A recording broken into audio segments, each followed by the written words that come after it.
ever a guy should have started a career and finished a career in Philadelphia, it should have been Chamberlain. That was it, and Wilt Chamberlain couldn't die.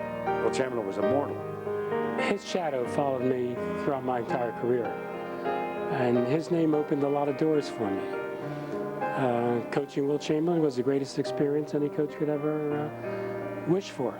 When you look up there at that number 13 in days and weeks and years to come, I don't want you to think of it as a guy who garnished a lot of rebounds and a lot of points. I want you to think of it as a guy who has a lot of friends.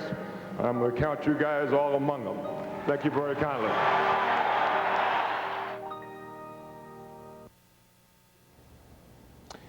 We have lost a legend larger than life both on and off the court. Tonight on Toyota Sports Night, we will spend much of our time on the life of Wilt Chamberlain. Good evening. I'm Neil Hartman along with Ron Burke. Wilt Chamberlain died today at the age of 63 of a heart attack. He was Philadelphia born, Philadelphia raised, and even though Wilt found the Los Angeles area more suitable to his lifestyle over the years since he left his hometown, those who knew him say he never forgot his roots. As news of Chamberlain's death broke, a flurry of activity did the same around his home in Bel Air, California. It was there that a longtime employee found the 63-year-old Chamberlain in his bed and not breathing. That employee, Joe Mendoza, first thought Chamberlain was sleeping, then discovered he wasn't breathing. Medical personnel were called to the house, and they pronounced Chamberlain dead at 12:41 p.m. Eastern Time. How great was he as a player? Well, we can't begin to count the ways. His 14-year NBA career began in Philadelphia with the Warriors and ended with the Lakers. In between, there were stops in San Francisco and in Philadelphia with the 76ers, where he anchored the championship team of 1966-67. The last 5 years of his career were spent in Los Angeles, and he won a world title with the Lakers to close the 1971-72 season. Despite recent debate over who was the greatest player of all time, no question Wilt had the greatest impact as a big man whose dominance effected rules changes in the game. What we have here is just a grain of sand as far as his accomplishments go. Wilt was the first man ever to be named NBA Rookie of the Year and MVP in the same season. He did it in 1960. The only player to do it since, Wes Unseld. The 100-point game in 1962 against the Knicks and Hershey may be the most talked about record, but his list of accomplishments is as long as Wilt was tall. He led the league in scoring 7 times, including the 61-62 season, when he averaged a record 50 points. Really, the numbers tell part of the story. His game and his life much, much bigger. It was remarkable what Wilt was able to do with his 7'2" frame. Even long after his playing days were over, Chamberlain continued to work out on a regular basis, although in recent years his health was beginning to deteriorate. He was scheduled to undergo hip surgery, and his heart, which had an irregular beat, was causing some discomfort as of late. In fact, it is believed he died of cardiac arrest. Los Angeles Police Commander David Kalish tonight explained how Wilt's body was discovered. This morning at around 10 a.m., the groundskeeper, Mr. Joe Mendoza, observed Mr. Chamberlain in his bed, thought he was sleeping. Mr. Mendoza has been a longtime employee, worked with Chamberlain for 16 years. At around 12:30, Mr. Mendoza noticed Mr. Chamberlain was still in bed and went to go check on him. He observed that he wasn't breathing. He notified 911. At 12:32, the fire department and the police department were notified. Within 7 minutes, paramedics were on scene. LAPD also responded. And at 12:41, the fire department, paramedics pronounced death of Mr. Wilt Chamberlain. It appears at this time Mr. Chamberlain died of natural causes. Wilt's sister Barbara said he had recently had some dental surgery due to an injury he incurred early in his playing career. The surgery left the Hall of Famer in a great deal of pain and feeling very sick this past weekend. She also said Wilt had lost 50 pounds during a recent one-month period. The investigation continues on whether these medical conditions were related to his death. Meanwhile, his family and friends took time to share their thoughts and memories of the big fella. He just was a wonderful person. He comes off one way, but he is a truly family-oriented person, a person who loves his friends and his friends love him. He was a very private person, as most of you probably know, but he liked to crack a good joke. That's a Chamberlain trait, cracking jokes.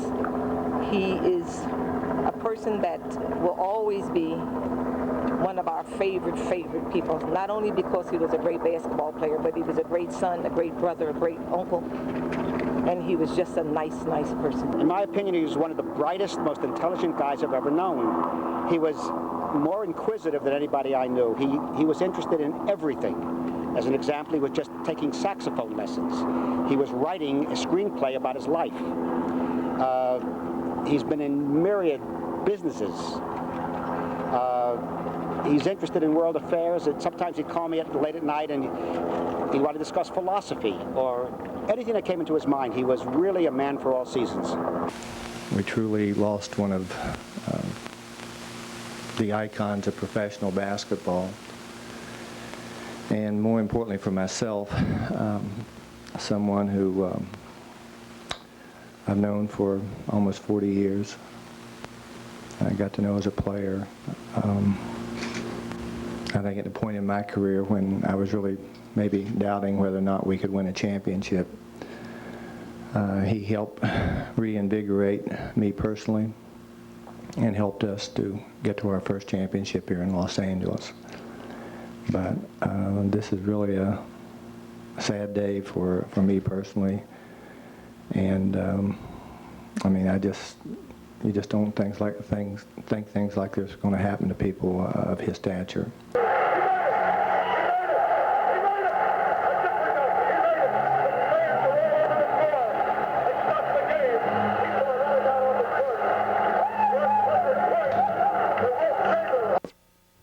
There he is, the man who called that very memorable, infamous game where Wilt Chamberlain scored 100 points. Bill Campbell, a longtime voice of the Philadelphia Warriors, the Eagles, the Sixers. Phillies, Sixers. You did it all.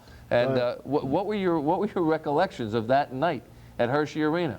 You know, there's a big dispute till this day as to whether that game ever really ended.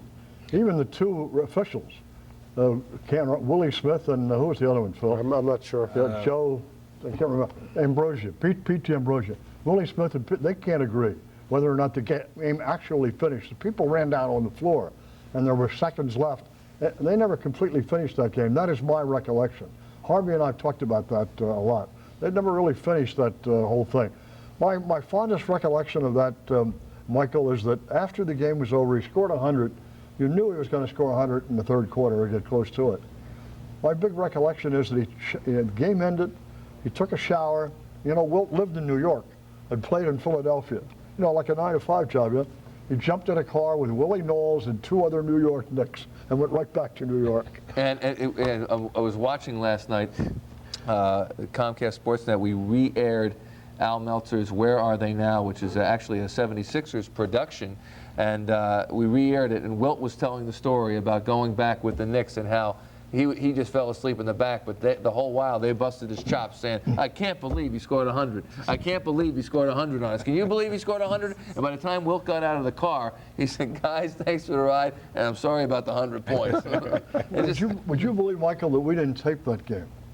One of the dumbest things that I've ever done in all my years in this business.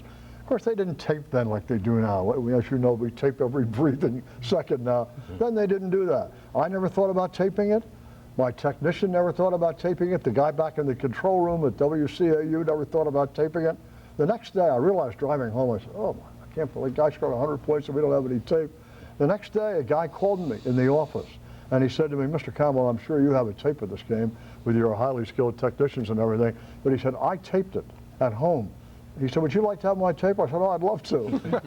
That's the only existing tape of that game. And it's, the quality's not very good, and they goosed it up a little bit in the control room and all. When Wilt went into the Hall of Fame, he called me from Los Angeles, and he said, do you have a tape of this game? And barely. You told me for years, even now, when you call up the NBA, you get put on hold, and they have some of the great calls. Phil told me that. Yes. Phil Jasner told me that, yeah. Different times you get Bill Campbell doing the 100-point game. Sometimes you get World Be Free on a big night. Some nights you get Julius. Some nights you get Kareem. I kept calling back trying to get Bill. Give us the chronology, if you could, of how Wilt ended up going from the Warriors to the Sixers and back to, that's not an easy story. No, it's not. But all right, let me just cut to the chase then. My understanding is there was an attempt made for him to end his career in Philadelphia, and that it did not happen. According to Wilt, Ike Richmond, the team was owned by Ike Richmond and Irv Kozlov. According to Wilt, Ike Richmond promised him a piece of the team. And correct me, guys, if I go off the trail here. Ike Richmond then dropped dead in the Boston Garden. Yes, at the press table. At the press table, right at the press table. Irv Kozlov said that he knew nothing about any arrangement between Ike Richmond and Wilt to give him a piece of the team, and Koz refused to do it. And then Wilt pretty much forced the trade. And then, and that was the end of any kind of relationship that Wilt had with the Sixers. That was one of the reasons he was so reluctant to come back. And Harold Katz broke down some of those barriers, and Pat Croce tried to break down some of those. And Sonny Hill. And Sonny Hill. But Harold convinced him to come back, and he did come back to have his number retired. Which is... But still contended that somewhere in the distant past, he had been promised a part of the team. Did Harvey tell you about talking with him recently to come back for the sports writers dinner? No.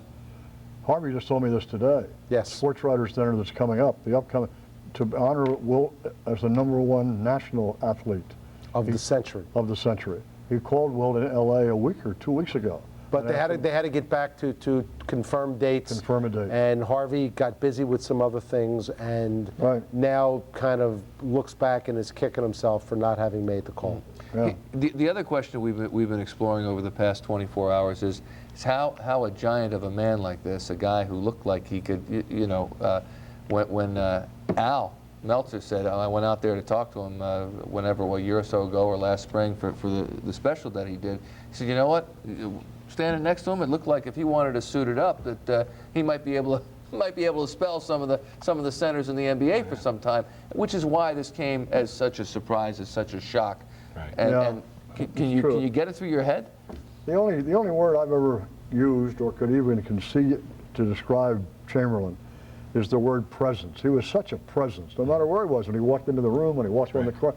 It never surprised me that he accomplished what he did. I thought he could do anything. He's like Superman.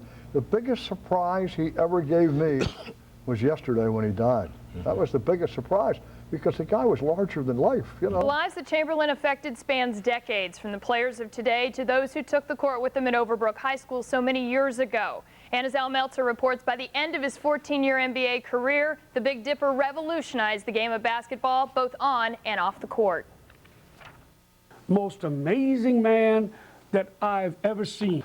You're just like, oh my goodness, I could never get over the size of Wilt Chamberlain. In my opinion, there's no doubt that he was the greatest player. The greatest basketball player that ever played. The greatest player in any sport. 7 straight scoring titles, 11 rebounding titles, a 4,000-point season, a 100-point game.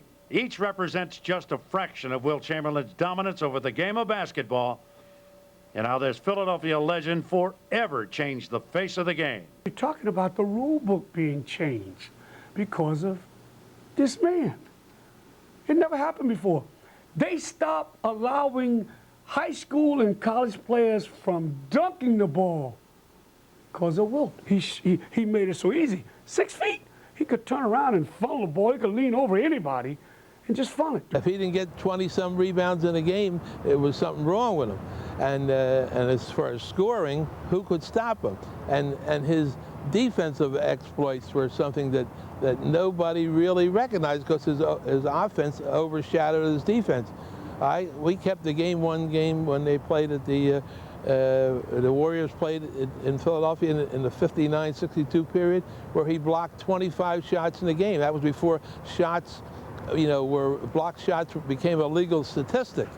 It wasn't until 1979, after Wilt retired, they never kept offensive rebounds. You imagine how many offensive rebounds he would have had? After we win the championship, that next year he wins the assist record. Sports Illustrated, this is how negative people directed things towards him, that they came out with an article, the reason he's passing the ball now is he can't score anymore.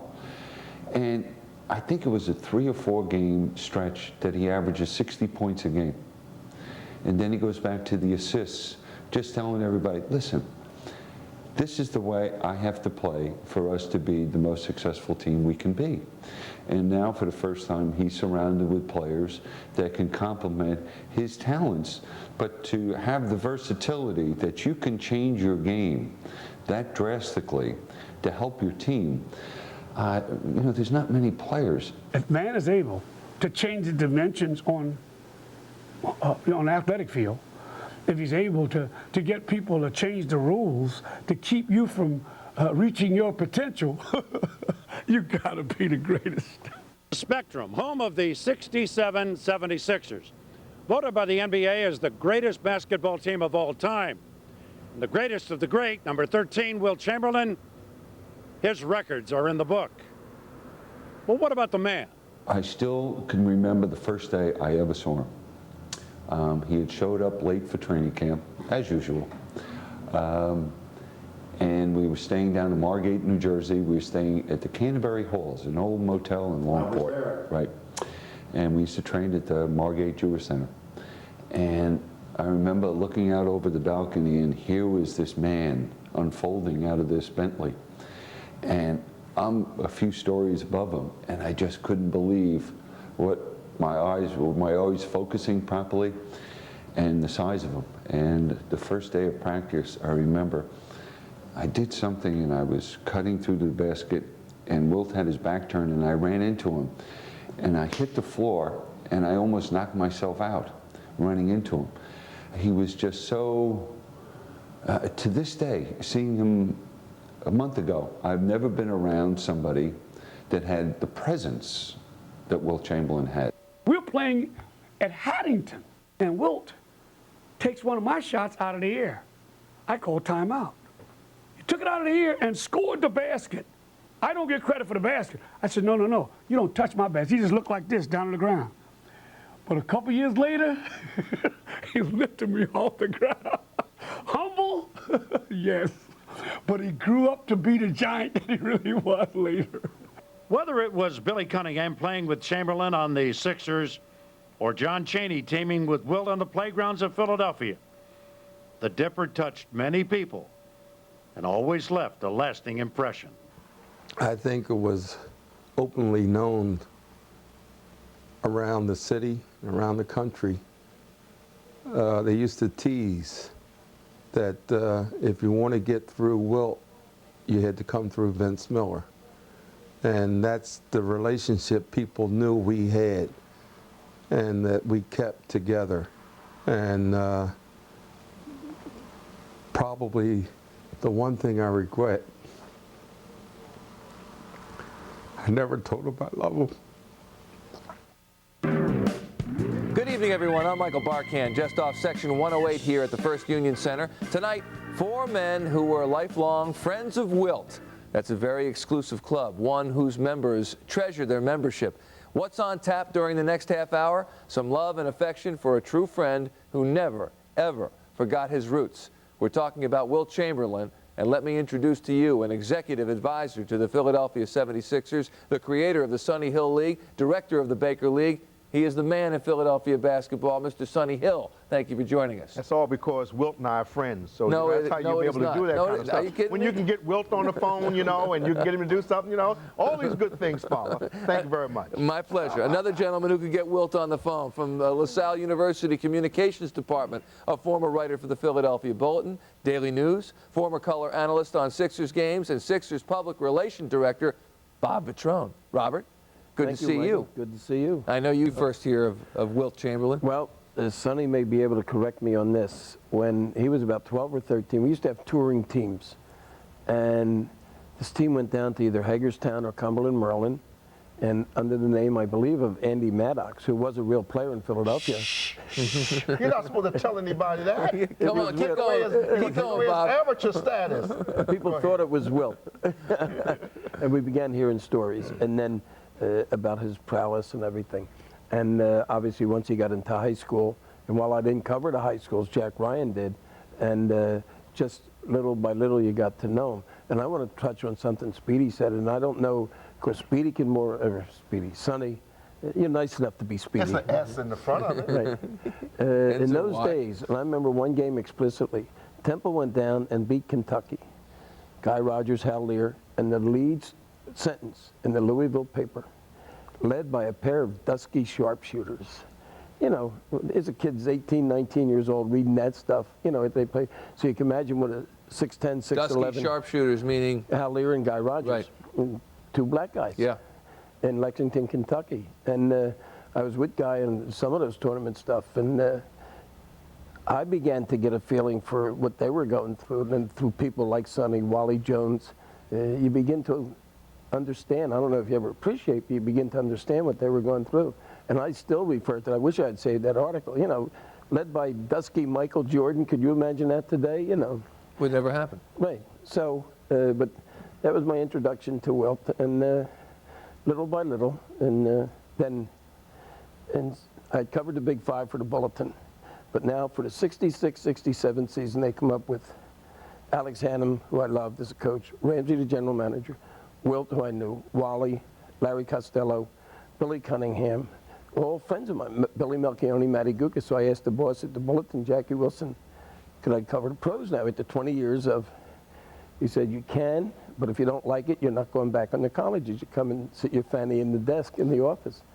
Well, they only won 68-13. Yeah, they were not very good that year. Then after that year, I joined the team as a TV color analyst with Al Meltzer. And I guess the highlight of that was watching the try Al in practice score against Wilt. You know, Wilt would just, yo, Al, come on, he's 6'4". And it was a great 2 years. It was a great 2 years. And so much different than what I imagine it is now. I mean, I don't travel with teams, maybe a college team here and there, but you wouldn't know that this was 10, 11 highly skilled professional basketball players. They were 10 or 11 friends. Well, Sonny, can you give us a sense of what this city, this town was like at that time regarding that team? Because what a team it was. You're talking the 76ers championship team, yes. Or you're talking about the Philadelphia Warriors? I happen to be a little biased personally. You know, I'm kind of a Wilt Chamberlain, Philadelphia Warrior guy, because that was the real Wilt Chamberlain.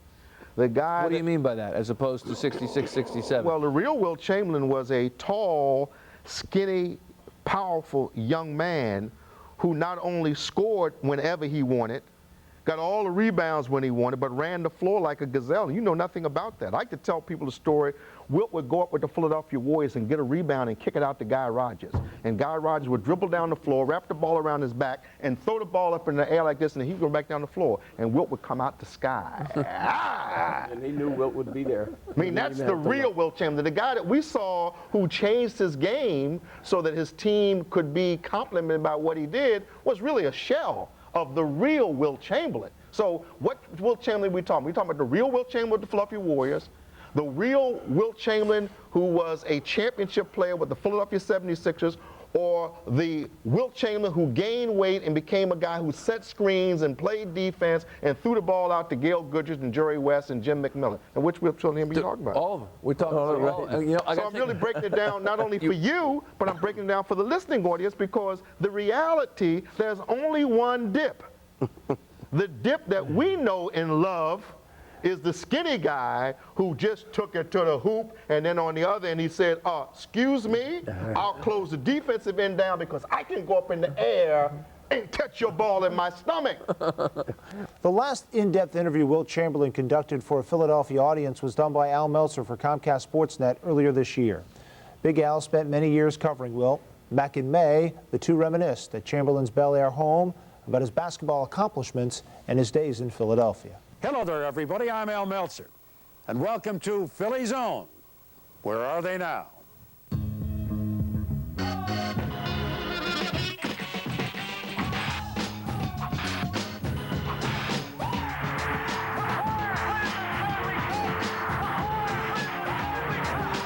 Philadelphia 76ers, Maurice Cheeks, quiet, knows they're going to be the one team, folks. Neil Maddox racing over. Here he catches.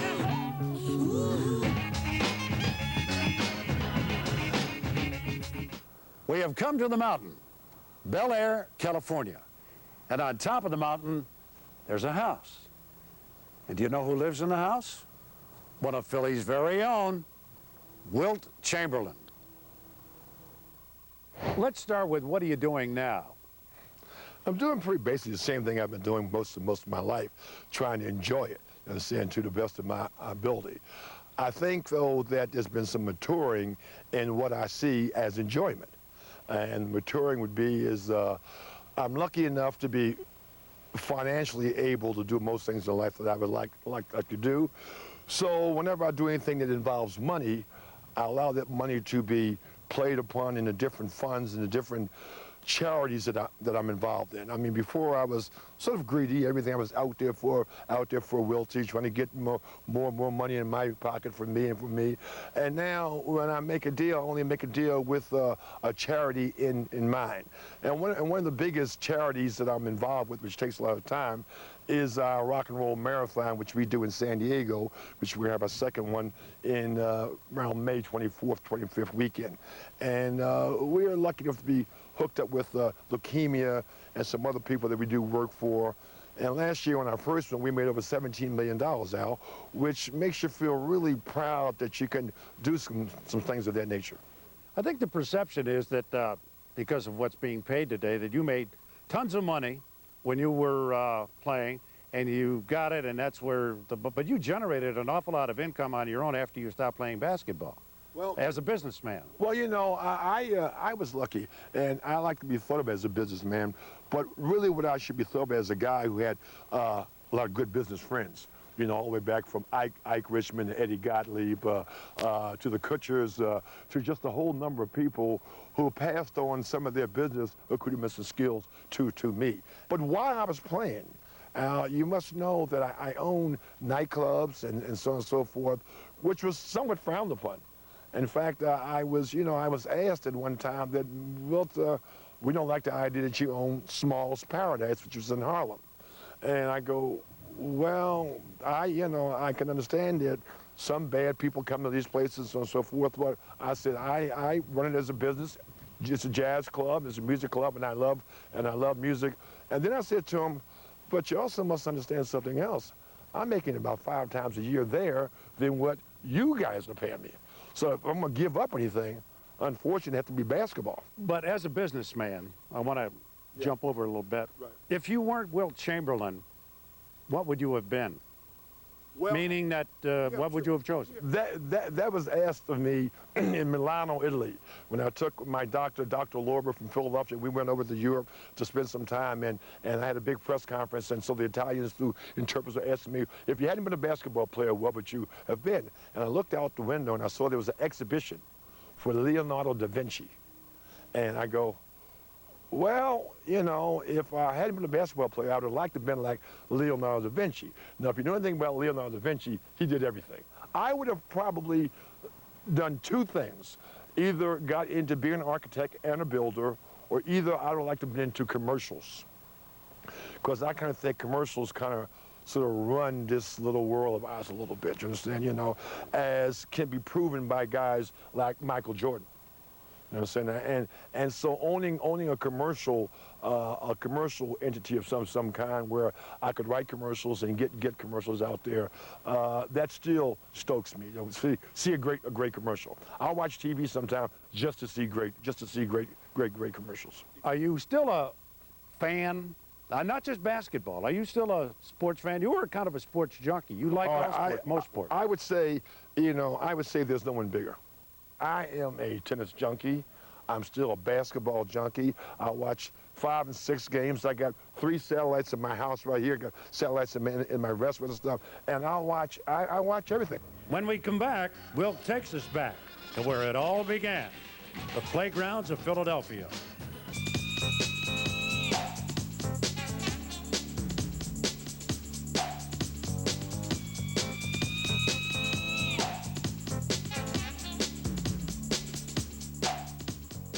The connection is Wilt Chamberlain, Philadelphia. Oh, yeah, they go together.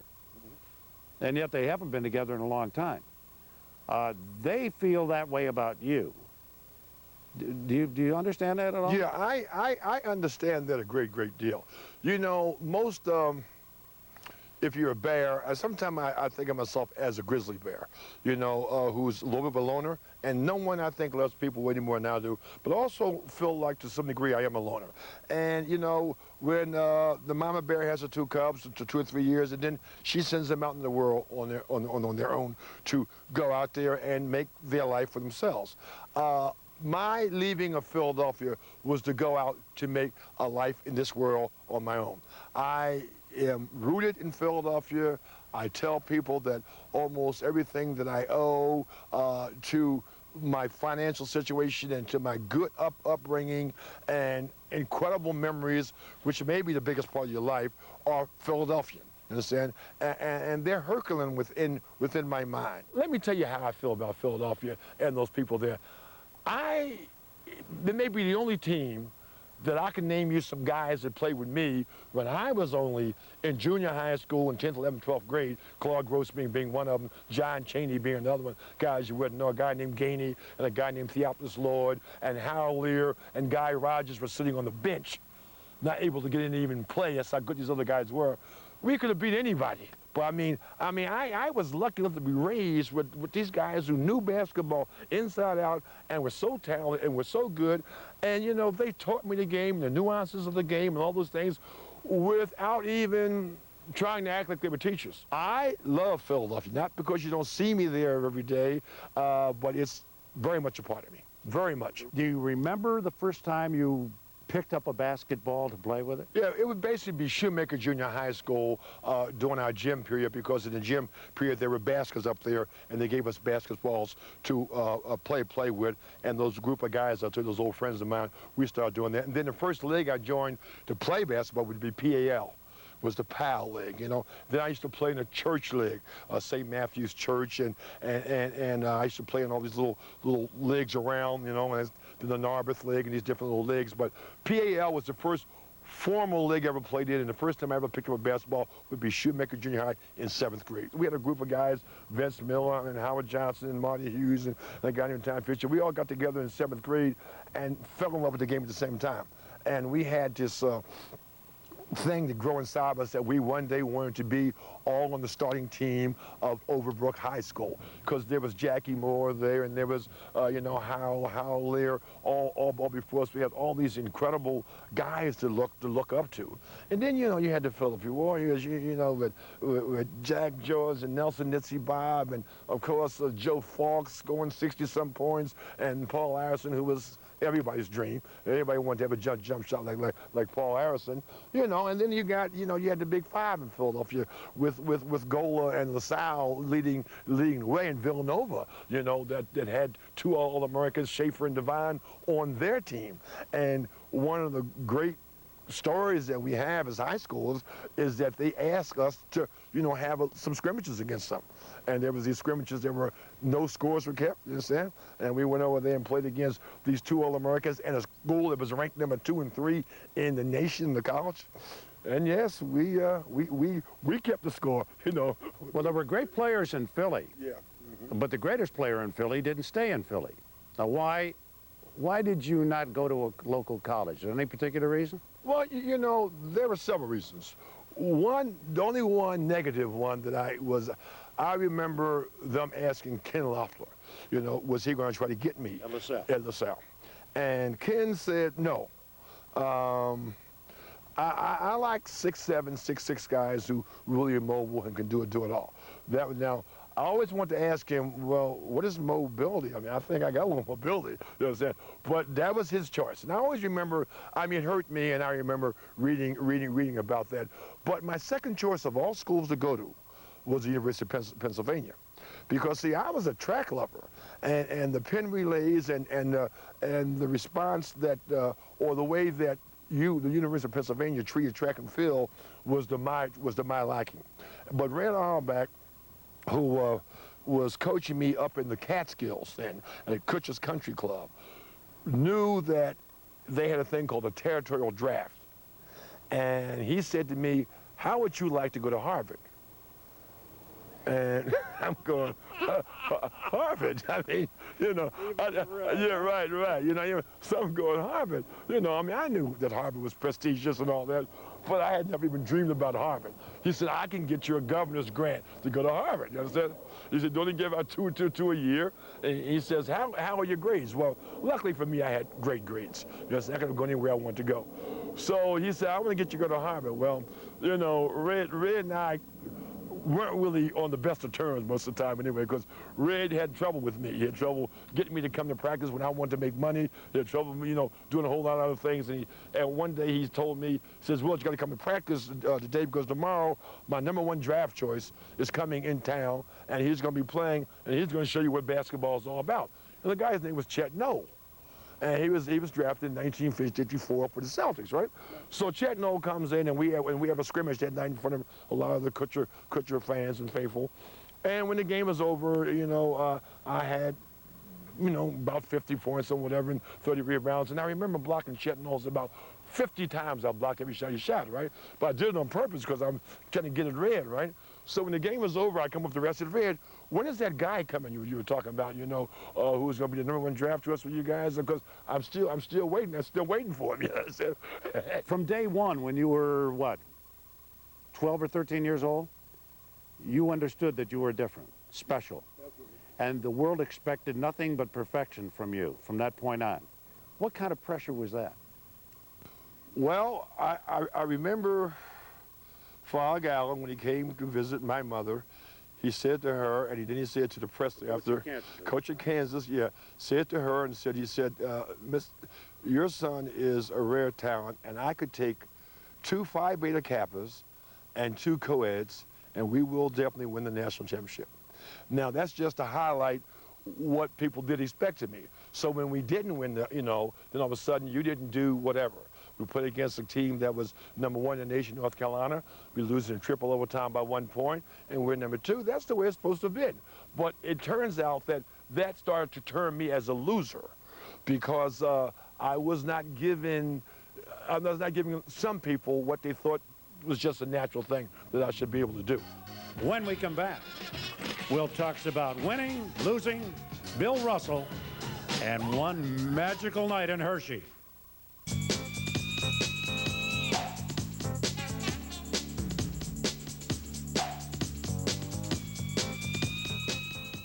What were the regrets as a basketball player that you think about now? Well, the regrets were, you know, and I don't want to use the hard luck thing. Let's go back to high school. Okay.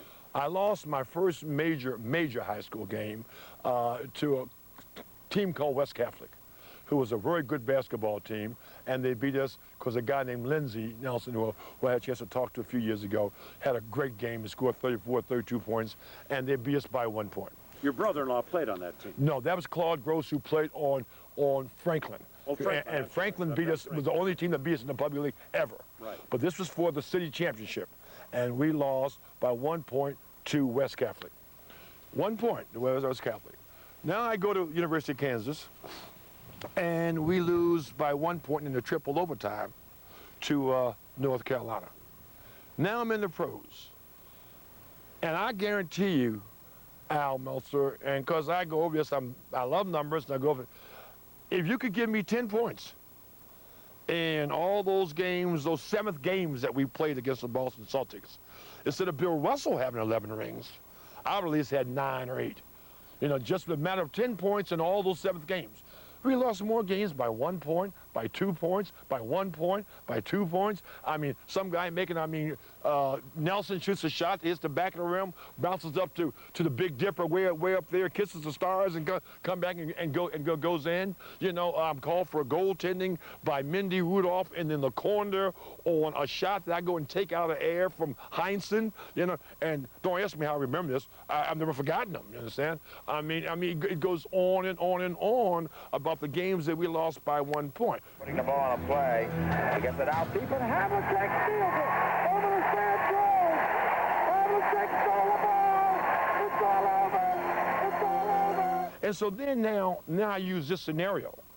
I said, well, look, if Paxton hadn't made that 3-point shot for Chicago 4 or 5 or 6 years ago, that'd have been one less championship for Jordan. If Kerr hadn't made the 3-point shot against, that'd have been one more less championship for Jordan. Does that make Jordan a different guy, a different player? Would he be any less as great as he is because he lost 2 or 3 games because somebody else made a miraculous shot? And I'm saying all this because you asked me what my disappointment. My disappointment is that some people view me as a loser versus other guys as winners because they won the gold ring more than I did. What I consider the greatest rivalry in sports, team, individuals, whatever, was Wilt Chamberlain against Bill Russell. Because 15 to 20 times a year, including playoffs, you would go mano a mano. All right? What were the feelings in those days between you and Russ? Well, you know, there's my feelings and there are his feelings. Bill Russell, very, very proud man. I thought his game of basketball was as good as anybody's game that ever played the game. He might not tell you that, but that's how he feels. And he may be right. With the rings, he can prove that he's right to some degree. But he knew that playing against me was another story. And he really had to get himself ready to play against me. They would tell me when the games were over, he would get sick and throw up in the bathroom. Sometimes he even throw up before the other game. But surprisingly, even though you called the greatest rivalry, and I respect him greater than any other player that I've ever seen, you know, and that I've ever played against, I didn't see him as my personal confrontation. I saw the great Boston Celtics as my personal confrontation. And that every time I jumped on that court, I knew it was not just going to be Bill Russell behind me ready to try to block a shot or steal a ball or impede my progress. There's going to be Casey Jones coming from the weak side of the guard, slapping out of my hand if I put it down. Heinsohn coming over there, hoping I run smack into him or whatever. And Heinsohn used to set picks on me down in the front court as I was coming up the court, and they would send Bill Russell running so they could get the ball to him. So I looked at it maybe a little bit more as a challenge with the greatest team and the greatest player that I ever could face, not just the greatest player. On the press guide cover of the Sixers 1998-99 edition is a picture of a guy holding up a card that says 100 on it. The game was never televised. Played in Hershey. Back to Chamberlain. He shoots up. No good. In and out. The rebound, Ruckenbill. Back to Ruckwick. Into Chamberlain. He made it. He made it. He made it. A chipper dunk. He made it. The fans are all over the floor. They stopped the game. People are running out on the court. 100 points. How fresh is it in your memory, and what do you really remember about it? Well, I do remember that the first half, I was shooting out of realms I normally don't shoot it. I usually stay pretty much in the post, turn around fadeaway jump shots, but I was shooting jump shots from a little bit to the top of the key and running around. I was really hitting very, very well. I was shooting, and I ended up with like 41 points at the halftime. But that wasn't anything startling because I was averaging 50 that year, and there was a lot of times I had 37, 38 points or whatever in the halftime. So there was nothing really magical about that. The magic only started to happen when I got into the 70s. And when I got into the 70s, everybody in the stands, which is 4,000 some odd people, which were a lot of people back in those days in that arena, you understand, started chanting, "We won 100." Well, Al, Nelson, I got to be honest with you. I had a rather soft night the night before with no sleep at all to get into Philadelphia, and I hadn't slept in two nights, 2 days, and I was tired. You know, and I was really tired. Now the Knicks were really becoming humiliated and very angry that and trying to get a record on them. And they did not really care for that at all. So they did everything impossible to keep me from getting a record.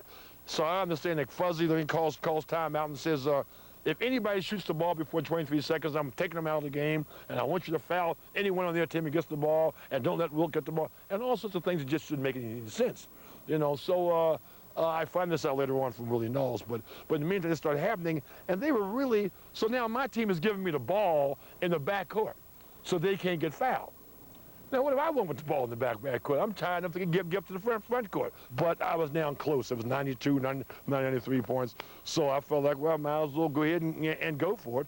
And, you know, and I did, but I didn't see it when it was done as the miraculous thing that other people saw it to be. Because first of all, I was just far too tired to really appreciate what had been done. Secondly, I remember saying to someone, they said, man, 100 points. I said, well, that's just twice my average. What's a big deal about that? You average 7 points. A lot of times you get 14. I said, Al Adams got 16 or 17. That's almost 3 times his average. You understand? And so I said, so I don't see anything really, and I was not trying to downplay it. I was just, just kind of like doing it what it was. And then, as you may have heard, I drove home that night with the Knicks in a car because I was living in New York and I was computing. So Willie Knowles, who's a friend of mine, was driving. So I drove home with him and this guy who guarded me for a while, another guy in the back seat, and I immediately fell asleep. And while I'm falling asleep and we hit a toll road stop, I kind of wake up and I can hear them saying, "Can you believe that SOB got 100 points against us?" And the whole conversation for 2.5 hours with them calling me these names about, "Can you believe that SOB got 100 points against us?" So finally they dropped me off at my house first, and I get out of the car. I said, "Hey, fellas, thanks for the lift, and I'm so sorry about that 100 points." But believe me, I said, I mean, I didn't really mean to be a SOB, but what the hell? But first, we'll finish up with our exclusive in-depth interview with a man who was recently picked by the Daily News as the greatest athlete in Philadelphia history. The one and only Big Dipper, Wilt Chamberlain. We pick up the conversation with him talking about the greatest love of his professional basketball career, his days with the Harlem Globetrotters. A very important part of your life, which people are vaguely familiar with, in that year between leaving Kansas and being eligible for the NBA, in those years you had to wait for your college class to graduate, you joined the Harlem Globetrotters. Yeah. And then subsequently in summers, while you were in the NBA, you played with them. What was that like? And it's a subsequently thing that you know that most people don't know. Almost 17 years I played on and off with the Harlem Globetrotters. But that one year when I started with them, which almost caused a problem because after that year, I liked them so well, I did not want to come back and play in the NBA. And Abe Saperstein and Eddie Gottlieb were very, very close friends. And it was Abe Saperstein's Harlem Globetrotters, which may be the biggest reason for the NBA ever really making it. Because they used to play these double hitters. And the Globies would play in front, people would come and watch the Globies, and then they would stay to watch the NBA. The Globies they were just so much fun. You must understand, as a kid of color back in those days, the Harlem Globetrotters were like being a movie star. I mean, that's what you dreamed of being. I mean, never to be able to handle the ball like Metal Lark Lemon or Showboat Hall or whatever, or Goose Tatum or Marcus Haynes, but just to be able to be that formidable group, you understand? And there I was now, sitting on the bus. They gave me the back seat of the bus, I always remember, with these guys who I dreamed about. And I mean, we would be traveling 600 or 700 miles a day, every day, sometimes playing 2 games in a day, and even as 3 games. How good were they? At that time, they were the best. Legitimately the best. Could beat any team. Any team. At that time, they were legitimately the best. Metal Lark was just, the most sensational, awesome, incredible basketball player I've ever seen. People would say would be, Dr. J or either Jordan would be, for me, Metal Lark Lemon. I mean, I see him do things that, if I didn't know that I would think there's a string on the ball or something, he'd go out to half court and say, "Hey, Dippy, watch this, Dippy." And he goes, from outside the court. And the ball would go in the basket. Now, I'm a basketball player. I mean, you'd make that shot 1 in a million. He'd bet you money that he could say, "Hey, Dippy, dinner tonight." "Oh, go ahead on, Lark." You know what I'm saying? Half court. Oh, God, there you go again. His amazing athletic prowess beyond the NBA did not end with the Globies. He went on to become a Hall of Famer in professional volleyball, was drafted by the New York Cosmos soccer team, offered a contract by Hank Stram's Kansas City Chiefs, but it's the one that almost happened that would have been the athletic achievement that would have towered over his NBA career. Cus D'Amato was a good friend of mine. And as I told you, my father was a huge boxing fan. And he used to take me when I was a kid. And I got to know Cus D'Amato and so forth. And I used to work out with him a little bit and work out with some things that he taught me. So he said to me one day, "Wilt, I want to teach you how to fight one guy. I'm going to set up a fight with you and Muhammad Ali. And with the things that you got going for you, and I believe that basketball players are best suited to be boxers. Footwork, leg work, and things they have going for them. I can have you beat Muhammad Ali. I'm not going to teach you the fight game.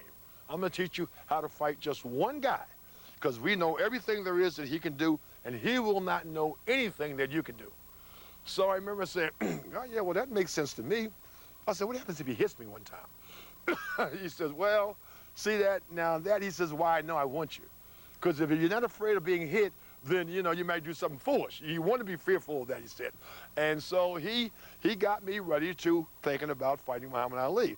And then it came up to where Herbert Muhammad and so forth, and Muhammad was a friend of mine coming to the club. He said, yeah, look, I'm willing to do that, and so forth. We can make a lot of money. So sure enough, they offered us $5 million to please the fight in the Houston Astrodome.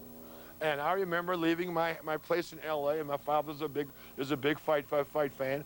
And I said, Dad, I got a couple of days off, and I'm getting ready to go to Houston to sign to fight Muhammad Ali. Now, I know my father's just huge, and he's a Muhammad Ali fan like you can't believe. So my father, who's 5'8.5", you understand, and he never says anything negative about anything about my game, he looked at me and says, you know what? Instead of going to Houston, I think I'll tell you what you should do. Why don't you go to that gym down the corner and work on your foul shooting? He said, you'll save yourself a lot of embarrassment in a whole lot of ways. That's it. And I looked at my dad, I go, well, Dad, you're probably right. But off I went, and we were that close to signing. The only reason why we didn't sign was because of the ancillary rights. Herbert Muhammad won them all, and my faction, which is just my lawyer and my accountant, we decided we were not going to give it to them all. And Muhammad said, give him half. But Herbert didn't want to do it. But the truth of the matter was, and Herbert says later on, Herbert did not want Muhammad to fight me. He said, Champ, you don't know what this man might be able to do. You know, they don't insist you going out there and losing a fight to a basketball player. You understand? And he may be able to take you down. Of course, Muhammad didn't believe that. But Herbert was a little bit afraid of that. So he weaseled out on this ancillary rights thing. So he knew that we weren't going to sign. And that was the end of it, which may have been the best thing for me. Yes. My father's advice was probably the best advice. Absolutely. But that's how, you know, that's how it came about. When we come back, Wilt tells us why he left the Sixers in '68. Controversy had a habit of following Wilt everywhere he went during his larger-than-life career. However, all previous controversy during his career dwarfed in comparison to the eruption of criticism and disbelief spawned by his claim in his 1991 book, A View from Above, that he had slept with over 20,000 women. That 20,000 figure, how in the hell did that get in there? I'm glad you asked that, and I was hoping you'd ask that because it's a misnomer in some way. We're all fascinated by numbers, as we are about the 100 point. Yes, when I see fathers now who see me in the grocery store, whatever, with their kids, they'll point to the kid and say, you know, he scored 100 points in one game. So I'm writing a book called A View from Above. In the book, one of the chapters is Sex Rules the World. And I say, well, how would I know the sex rules the world? Because I've had many, many encounters. As a writer, and I'm a new writer, this is my second book I'm writing, I go, well, how do I let people know what many is? Many might mean 4 to this person, 5 to you, 100 to somebody else. So I say, so how do I get into this without being graphic, without calling names, and right away being a numbers person?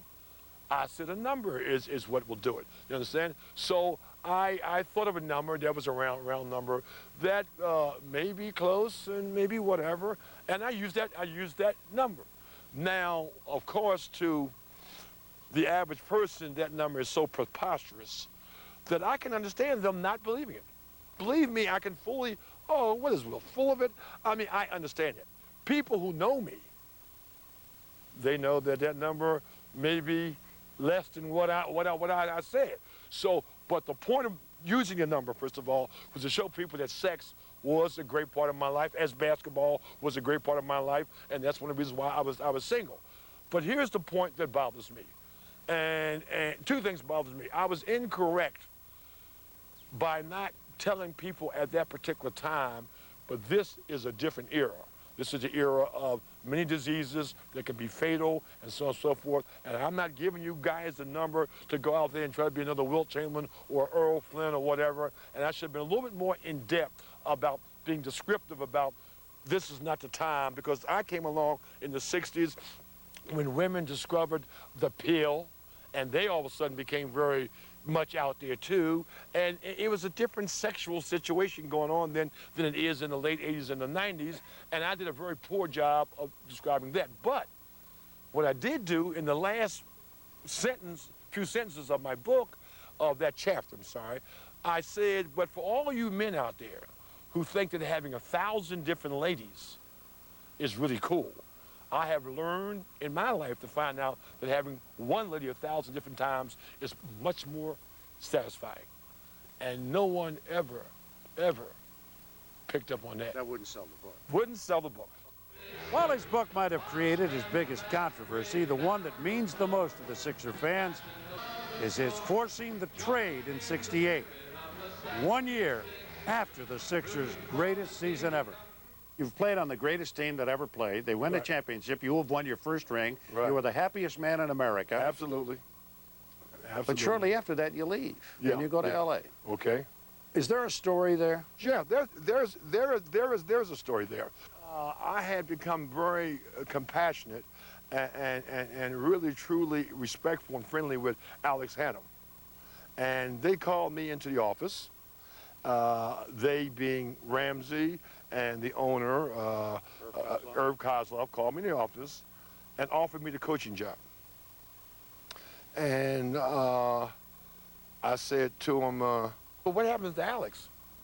He says, oh, we're going to get rid of Alex. Well, I was not about to step into someone's job where I thought should be there, you know. And I said, well, thank you, but no thank you. So I come back out here to California where we're living, and my father is dying from cancer. And I was really a little angry that after losing that heartbreaking series that we lost, that was when Martin Luther King got killed, and I'm destroyed about where my father's health was, and I'm destroyed about the fact that he just fired the guy who I thought had got us there. And so that was it for me. I came out here and I just told my family, I said, well, I've had enough basketball. I'm gonna give it up. And while I'm out here, I bought a travel agency for my younger brother. That travel agency was run by a guy named Bloomingdale, who was a friend of Jack Kent Cook's. And I got to know Bloomingdale, and we talked and so on and so forth. And he said, well, how's it next year look? I said, well, I don't know, because I'm going to give up basketball. And he immediately went to Jack Kent Cook and said, Jack, I think Wilt is unhappy in Philadelphia, and he'd like to be here, and so on and so forth. You were going to leave the game. I was gone. I was gone. Really? I was totally gone. I had already told me, I'd already convinced myself that I was, first of all, Al, what year was that? That was 68. Okay, I had already played for 9, 10 years. Do you know when I came in the league, the average player played for 3 or 4 years, and the good guys played for 6 or 7, 8 years? So that was a long time. I had already had my career. I was ready to move on to something else. So it wasn't like, all of a sudden I'm just jumping out of the game, after 1 or 2 years. I'd had it. And Kozlov and I had sort of like a bittersweet relationship, because my man, of course, was Ike Richmond. And before Ike Richmond died, when he got me to come from Philadelphia, from San Francisco to Philadelphia, he said to me that, because I told him I didn't want to leave San Francisco at that time. I wanted to stay, and I enjoyed where I was, and I'd rather go back and play with Globetrotters and get involved in another whole team. So he said, Wilt, I own half of the team, and I'll tell you what, if you come back to us, I will give you 1/2 of my half. And Mike Richmond said that to you. Irv Kozlov was his partner. They were 50-50. Exactly right. And I got physical proof that that's what happened, and so on and so forth. But you didn't write those kind of things down because you weren't allowed to have that on the bylaws at that time, a player owning any of a particular team. And unfortunately for us, a year later, Ike had a heart attack and died, and so whatever. But I always felt like Kozlov knew what it was all about, and so on and so forth. And yet, he got wonderful family. He seems to be a wonderful man. But he got me for 1/4 of something that belonged to me. You understand? So there was no real love lost for Kozlov. You understand? Not that I hate him or anything. And I said, to myself, I said to Vince, I said to other people, I said, Ike was so good to me throughout the years. I got that in spades. You know what I'm saying? You know, the quarter. So I don't care that I'm not going to pick up some more money for whatever, however. Just knowing Ike was enough. And then he did a number of things for me.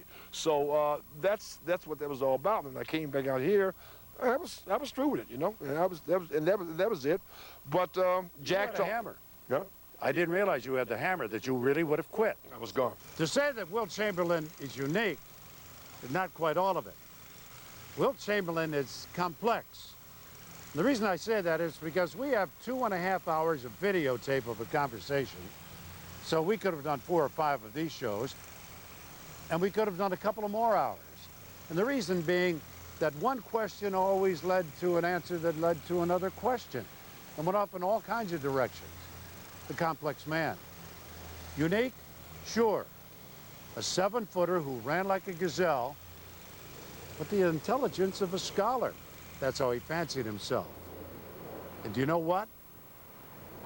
He's Philly's own.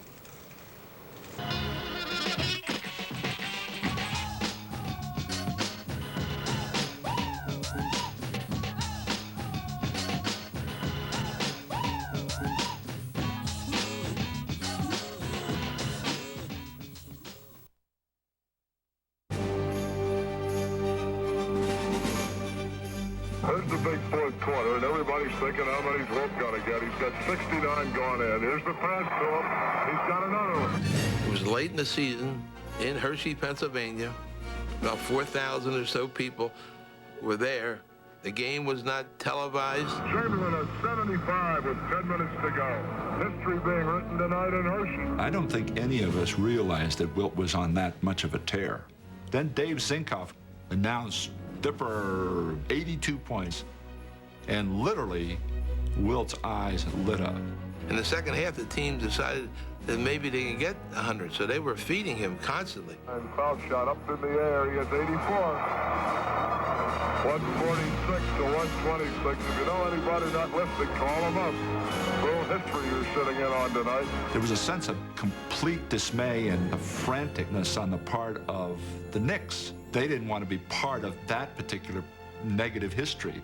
The winning and the losing of the game was secondary to New York. Their whole object was not to let Wilt get 100 points. Knickerbockers just stalling for time. He has 94, 2 minutes and 5 seconds to play. By the time we got to 2 minutes to go, it was a sure thing.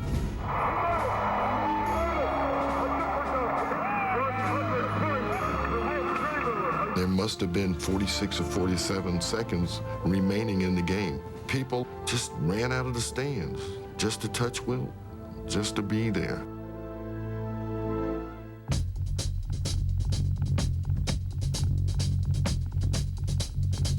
We used to watch Wilt Chamberlain every single Sunday.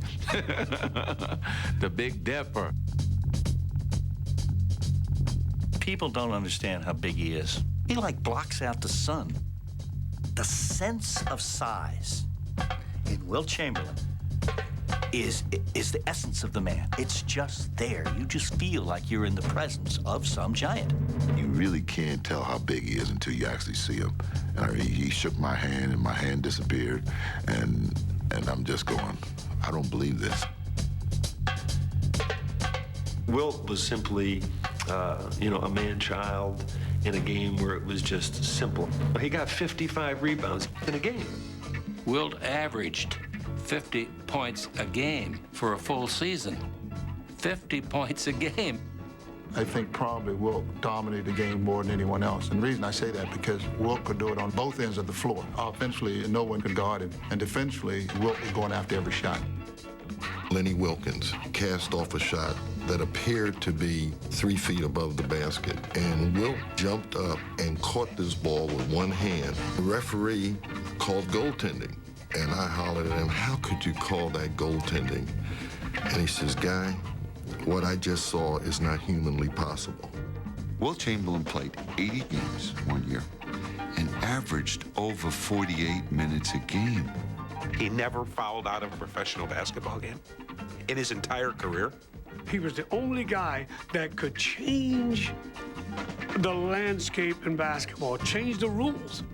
offensive goaltending, defensive goaltending. You had to widen the lane. The free throw shooter had to release the ball behind the line.